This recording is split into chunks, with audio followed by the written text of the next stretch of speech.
Spider-Man and the X-Men both are appearing in new movies, and that means it's a good time to look at the time when they both joined forces in the Super Nintendo and Genesis game Spider-Man X-Men: Arcade's Revenge. Spider-Man is just swinging around the Marvel Universe one day, and he sees the X-Men get caught by the villain Arcade, so Spidey has to save the X-Men and then team up with them to stop Arcade. But story doesn't matter though, it's a Spider-Man and the X-Men in a game together. But let's be real though, this game is no good.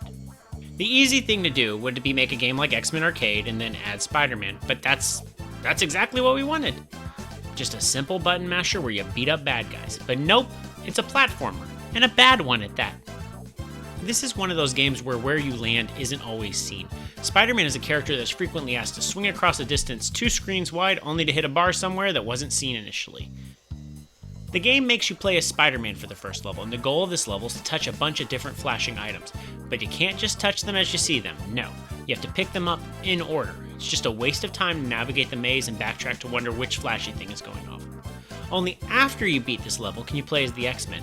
Oh, and there's no passwords or saving, so every time you fire up the game or get a game over, you're getting this gem of a level.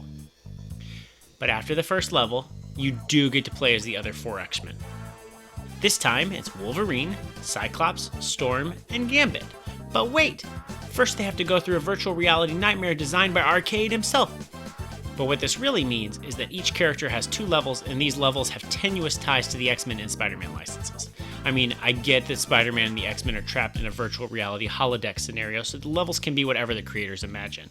But Wolverine is just going through a toy store with Jack-in-the-Boxes wielding Tommy guns. Nothing about that says Wolverine to me. What it really says is, we made these gangster Jack-in-the-Boxes, what game can we put them in? I know, Wolverine. It would have made more sense for Arcade to put Wolverine in a holodeck thing that referenced an old story like he's, I don't know, trapped in a bad memory.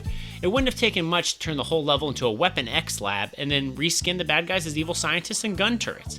And for some reason, Gambit's running from a giant spiky ball while avoiding chess pieces. And Storm's level is a swimming level where she drowns almost instantly because the game mechanics aren't well designed.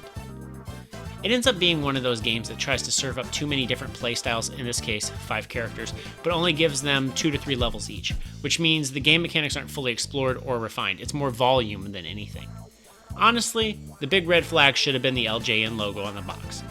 LJN was a company that had a lot of great licenses, a lot of Marvel superhero licenses, and their games were almost universally terrible. LJN was the first video game company to teach me to pay attention to who was actually making my video games, and I shouldn't buy anything with their logo, even if it was something I loved like Back to the Future or Alien or Spider-Man. Weirdly enough, this game is actually one of LJN's better efforts. It's just mediocre.